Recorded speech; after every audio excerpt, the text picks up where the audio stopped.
सब मित्रों जय सोमनाथ। ओम नमः शिवाय। प्रिय मित्रों, તમારો દિવસ શુભ રહે, મંગલમય શુભકામના। હું બિલીમાંથી જોગીભાઈ વ્યાસ આપ સૌનું આપે જોગેશમાં હાર્દિક સ્વાગત કરું છું। મિત્રો, આજરોજ જોઈશું આજનો શુભ પંચાંગ। આજ તારીખ છે 25/8/2026 ને મંગળવાર, શ્રાવણ સુદ 12-13 સાથે છે। આજે ભૌમ પ્રદોષ છે। આજે પ્રદોષનું વ્રત કરવાનું બહુ જ મહત્વ છે। આજે શિવને પવિત્ર રોપણ કરવાનું પણ બહુ જ મહત્વ છે। આજે મંગળા ગૌરી વ્રતનું પણ બહુ જ મહત્વ છે। આજના દિવસે મંગળા ગૌરીની પૂજા કરવાનું બહુ મહત્વ છે। સૌભાગ્યની પ્રાપ્તિ માટે દરેક બહેનો કરી શકે। પહેલા મંગળવારે મેં ડિટેલમાં સમજાવ્યું છે।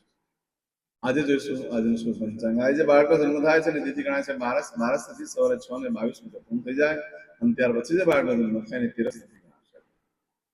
આ તેરસ તિથિ આજે સવારે 6:22 શરૂ થઈ 26 તારીખે મળે સવારે 8 વાગે પૂર્ણ થઈ જશે। આજે જે બાળકનો જન્મ થાય છે નક્ષત્ર ગણાય છે ઉત્તરાષાઢા નક્ષત્ર આજે 10:52 પૂર્ણ થઈ જાય છે અને ત્યાર પછી બાળકનો જન્મ થાય શ્રવણ નક્ષત્ર ગણાય છે। આ શ્રવણ નક્ષત્ર 27 તારીખે મળસ્કે 48 પૂર્ણ થશે। આજે જે બાળકનો જન્મ થાય છે એનો યોગ ગણાય છે આયુષ્યમાન યોગ આજે સવારે 7:42 પૂર્ણ થઈ જાય અને ત્યાર પછી જે બાળકનો જન્મ થાય એનો સૌભાગ્ય યોગ ગણાશે। આ સૌભાગ્ય યોગ 26 તારીખે સવારે 8 વાગે પૂર્ણ થઈ જશે। આજે જે બાળકનો જન્મ થાય છે એનું કરણ ગણાય છે બાલકરણ સવારે 6:22 પૂર્ણ થઈ જાય અને ત્યાર પછી બાળકનો જન્મ થાય એનું કૌલવકરણ ગણાશે। આ કૌલવકરણ 25 તારીખે સાંજે 7:14 પૂર્ણ થઈ જશે। આજે જે બાળકનો જન્મ થાય છે એની રાશિ ગણાય છે મકર। આજે રાશિ બદલાય છે, ધ્યાન રાખજો। આજે જે બાળકનો જન્મ થાય છે એની રાશિ ગણાય છે ધન। ધન રાશિ અક્ષર આવશે ધન રાશિનો સ્વામી ગુરુ ગણાય છે। પરંતુ મિત્રો આ ધન રાશિ આજે સવારે 3:07 પૂર્ણ થઈ જાય છે। એટલે આજે સવારે 3:07 પછી એટલે મળસ્કે 3:07 પછી જે બાળકનો જન્મ થાય એની મકર રાશિ ગણાશે। મકર રાશિ અક્ષર આવે છે ખને જો મકર રાશિનો સ્વામી શનિ ગણાય છે। આ મકર રાશિ આજે મળસ્કે 3:07 શરૂ થઈ 27 તારીખે બપોરે 1:36 પૂર્ણ થાય છે। એટલે ત્યાં સુધી જે બાળકોના જન્મ થાય બધાની રાશિ મકર ગણાશે। આ રાશિ તિથિ નક્ષત્ર કરણનું બહુ મહત્વ છે। એમાં જેનો જન્મ હોય ચોક્કસ પૂજા વિધિ કરેલું જીવન સરળ બની જશે। આજે જે કોઈ મારા સબસ્ક્રાઇબ મિત્રમાં ઘર પરિવારમાંથી કોઈ પણ સદસ્યની વર્ષગાંઠ છે, મેરેજ એનિવર્સરી છે, બધાને મારી ઘણી ઘણી શુભકામના। તમારા જીવનમાં ખૂબ પ્રગતિ ઉન્નતિ થાય। ભગવાન શંકર તમારી બધી મનોકામના પૂર્ણ કરાય। સવારમાં ઉઠી આજનો શુકન કરી લો, આખું વર્ષ તમારું સૌંદર્ય વ્યતીત થશે। તે સિવાય આજે કોઈની પણ પુણ્યતિથિ હોય તો એના નિમિત્તે આજે બ્રાહ્મણને અન્નદાન કરો, કૂતરાને ગાયને કાગડાને અન્નદાન કરો, સમાજનું ભોજ રાખો, આખા પરિવાર સાથે ભોજન રાખો, ભગવાન શંકરના મંદિરે જઈ પીપળાની ફરતે દૂધ જવ અને પાણી ચડાવી આવો, ચોખ્ખું પાણી મહાદેવને ચડાવી દો, વિષ્ણુ ભગવાનને પીપળાના ઝાડ પાસે ઉભા રહી પ્રાર્થના કરો કે મારા પિતૃને તૃપ્ત કરો, અમારી મનની ઈચ્છા પૂર્ણ કરો। એમ તો દીવો પણ ત્યાં કરવો જોઈએ, એનું પણ બહુ જ મહત્વ છે। આટલું ચોક્કસ કરેલું। આજે જે કોઈ મારા સબસ્ક્રાઇબ મિત્ર મારા ઘર પરિવારમાંથી કોઈ પણ સદસ્ય કોઈ જગ્યાએ ઇન્ટરવ્યુ આપવા જઈ રહ્યા છે, કોઈ નોકરી ધંધા માટે જઈ છે, કોઈ પરીક્ષા આપવા જઈ છે, કોઈ યાત્રા પ્રવાસ માટે જઈ છે, આજે કોઈ વિદેશમાં જઈ છે, કોઈનું ઓપરેશન હોય, ડિલિવરી હોય, સગાઈ હોય, છઠ્ઠીની પૂજા હોય, આવા કોઈ પણ કાર્ય તમે કરવા જઈ રહ્યા હોય તો કાર્યમાં તમને દિવ્ય સફળતા પ્રાપ્ત થાય સોમનાથ દાદાને પ્રાર્થના કરું છું। પણ આજે મંગળવાર છે એટલે બને ત્યાં સુધી એન્ગેજમેન્ટ નહીં કરવા જોઈએ, સગાઈ નહીં થાય। આજના દિવસે તમે કોઈ પણ કાર્ય કરવા માટે નીકળો છો તો પહેલા તો આપણે જોગેશ ચેનલ પર જઈ પ્લેલિસ્ટમાં જઈ વારનું શુકન જોઈ લો મંગળવારનું અને તે કરીને નીકળો। ઘરેથી નીકળો છો મોટા ભાઈને કાકાને કાકીને કોઈ ભૂવાને બંધન કરીને નીકળો।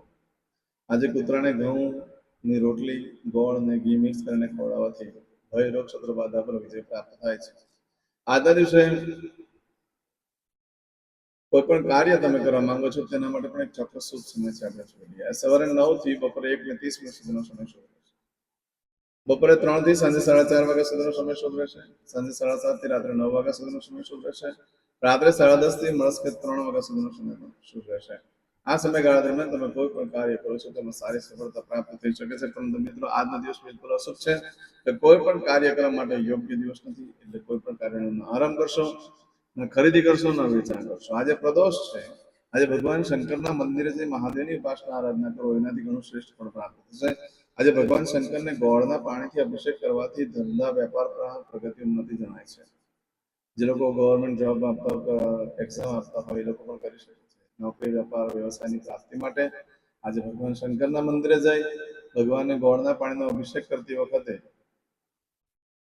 પુરાણો રુદ્રાભિષેકનો પાઠ અને હનુમાન ચાલીસાનો પાઠ કરવો જોઈએ। એનાથી જલ્દીથી જલ્દી સુખ પ્રાપ્ત થતું હોય છે। આજે હનુમાનજીના મંદિરે પણ પ્રદોષ છે. હનુમાનજીની પણ ઉપાસના આરાધના કરવી જોઈએ, ભગવાનને વાગો વગેરે કરવું જોઈએ. એનાથી ઘરનું સુખ પ્રાપ્ત થતું હોય છે. જે લોકોને ઘરનું સુખ નથી એ લોકો આજે પ્રદોષનું વ્રત કરે, હનુમાનજીની ઉપાસના કરે, મહાદેવની ઉપાસના કરે, ઘરનું સુખ પ્રાપ્ત થઈ શકે છે. આજે કરશું આજનો સંકલ્પ.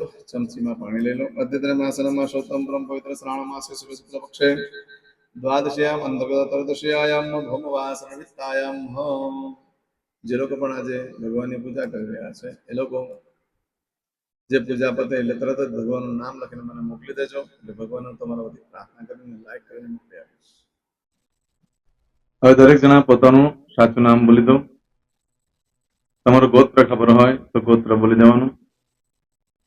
પછી બોલવાનું છે અહમ, મમ, આત્મન, શ્રુતિ, સ્મૃતિ, પુરાણોક્ત, પુણ્ય, ફલ, પ્રાપ્તિ, અર્થમ, અપ્રાપ્ત, લક્ષ્મી, પ્રાપ્તિ, અર્થમ, પ્રાપ્ત, લક્ષ્મી, ચિરકાલ, સૌ, રક્ષણાત્મક, લોકેવા, સભાયામ, રાજદ્વારે, વ્યાપારે, વિદ્યા અભ્યાસે, દેશે, વિદેશે, સર્વત્ર, યશ, કીર્તિ, વિજય, લાભાદિ, પ્રાપ્તિ, અર્થમ, મમ, અખિલ, કુટુંબસ્ય, આયુ, આરોગ્ય, ऐश्वर्यादि, प्राप्ति, अर्थम, मम, जन्म,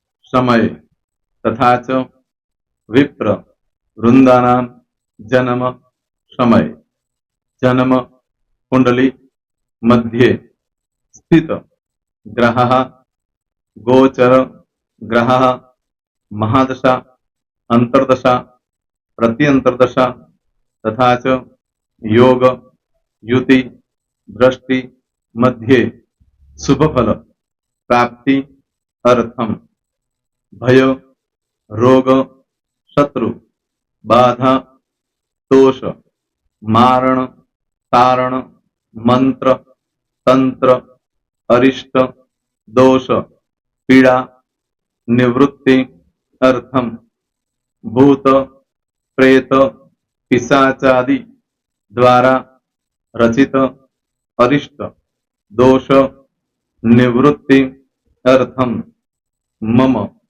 सकल मनवांछित फल.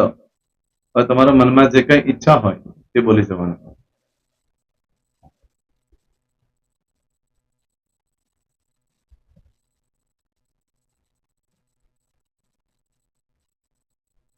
બોલવાનું અનુસારતઃ सकल मनवांछित फल प्राप्ति अर्थम.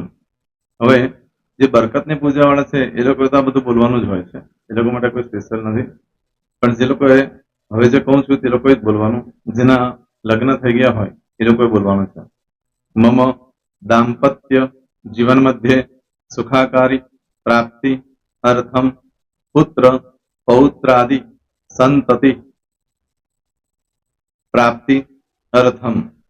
આ સંતાન પ્રાપ્તિ વાળા માટે પણ આવી જાય છે એમાં. દીર્ઘ આયુ આરોગ્ય ઐશ્વર્યાદિ પ્રાપ્તિ અર્થમ. તથા ચ હવે જેના લગ્ન નથી થયા તે લોકોએ બોલવાનું. મમ જટટી વિવાહ યોગ પ્રાપ્તિ અર્થમ વિવાહ પશ્ચાત દાંપત્ય જીવન મધ્યે સુખાકારી પ્રાપ્તિ અર્થમ. હવે જે લોકોને સંતાન પ્રાપ્તિ નથી, જે લોકોને સંતાન પ્રાપ્તિ છે કરવી છે એ લોકોએ બોલવાનું. મમ દાંપત્ય જીવન મધ્યે સુખાકારી પ્રાપ્તિ અર્થમ તથા ચ દીર્ઘ આયુ આરોગ્ય ऐश्वर्यादि समन्वित संतति सुख प्राप्ति अर्थम. હવે જે અભ્યાસ કરી રહ્યા છો છોકરા વિદ્યાર્થીઓ છે તે લોકોએ બોલવાનું છે. મમ વિદ્યા અભ્યાસ મધ્યે ઉત્તરો ઉત્તર પ્રગતિ ઉન્નતિ સાનુકૂલતા પૂર્વક દિવ્ય સફળતા પ્રાપ્તિ અર્થમ. હવે જે લોકો વિદેશમાં જવા માંગતા હોય કે શીપમાં જવા માંગતા હોય મતલબ ભારત દેશની બહાર જઈને ધંધો વેપાર કરવા માંગતા હોય એ લોકોએ અથવા વિદેશ જવા માંગતા હોય કાયમ માટે એ લોકોએ બોલવાનું છે. મમ જટટી વિદેશ ગમન યોગ પ્રાપ્તિ અર્થમ વિદેશ ગમન કાર્ય મધ્યે સાનુકૂળતા પૂર્વક દિવ્ય સફળતા પ્રાપ્તિ અર્થમ. પછી આરોગ્ય વાળા બોલવાનું છે જેને આરોગ્યની પૂજા આપેલી હોય એ લોકોએ. એમ તો દરેક જણા જ બોલવાનું છે. બોલો મમ આયુ આરોગ્ય ઐશ્વર્યાદિ પ્રાપ્તિ અર્થમ.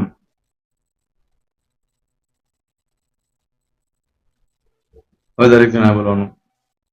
સકલ મનવાંછિત ફલ પ્રાપ્તિ અર્થમ અદ્ય દિને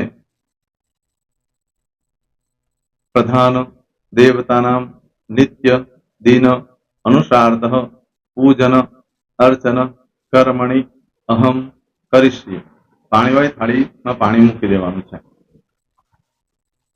હવે તમારી બધી પૂજા જે મેં આપેલી છે એ પૂજા થઈ જાય અથવા તો તમે રોજ પૂજા કરતા છો મારી પાસેથી નથી લઈ ગયા એ પૂજા થઈ જાય પછી ફરી પાછી ચમચીમાં પાણી લેવાનું. અહીંયા વિડીયોને સ્ટોપ કરી દેવાનું.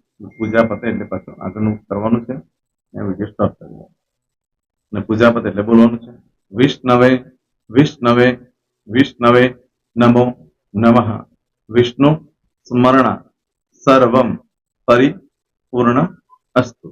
એતાની ગંધ પુષ્પ ધૂપ દીપ નૈવેદ્ય તામ્ર દક્ષિણા પ્રદક્ષિણા સહિત પ્રણુ મમ સકલ મનવાંછિત ફલ પ્રાપ્તિ અર્થમ પૂજન અર્ચન પ્રિયદાન નમમ. પાણી મૂકી દેવાનું પાછું પાણી લેવાનું. પૂજન અર્ચન બ્રહ્માર્પમસ્તુ. નીચે જમીન પર પાણી મૂકો.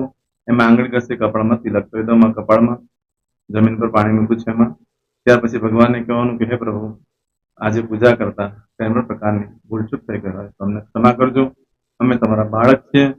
પ્રભુ તમારો ખૂબ આભાર માનું છું. આજે મારી પાસે તમારી પૂજા કરાવી મારી મનોકામના પૂર્ણ કરી. પ્રાર્થના કરી દો. જગ્યા પરથી ઉભા થઈ શ્રીનારાયણ ભગવાનને પાણી ચડાવી દો અને નિત્ય કર્મ જે કરતા હોય તે કરો. જય શ્રી. તમારો દિવસ શુભ રહે.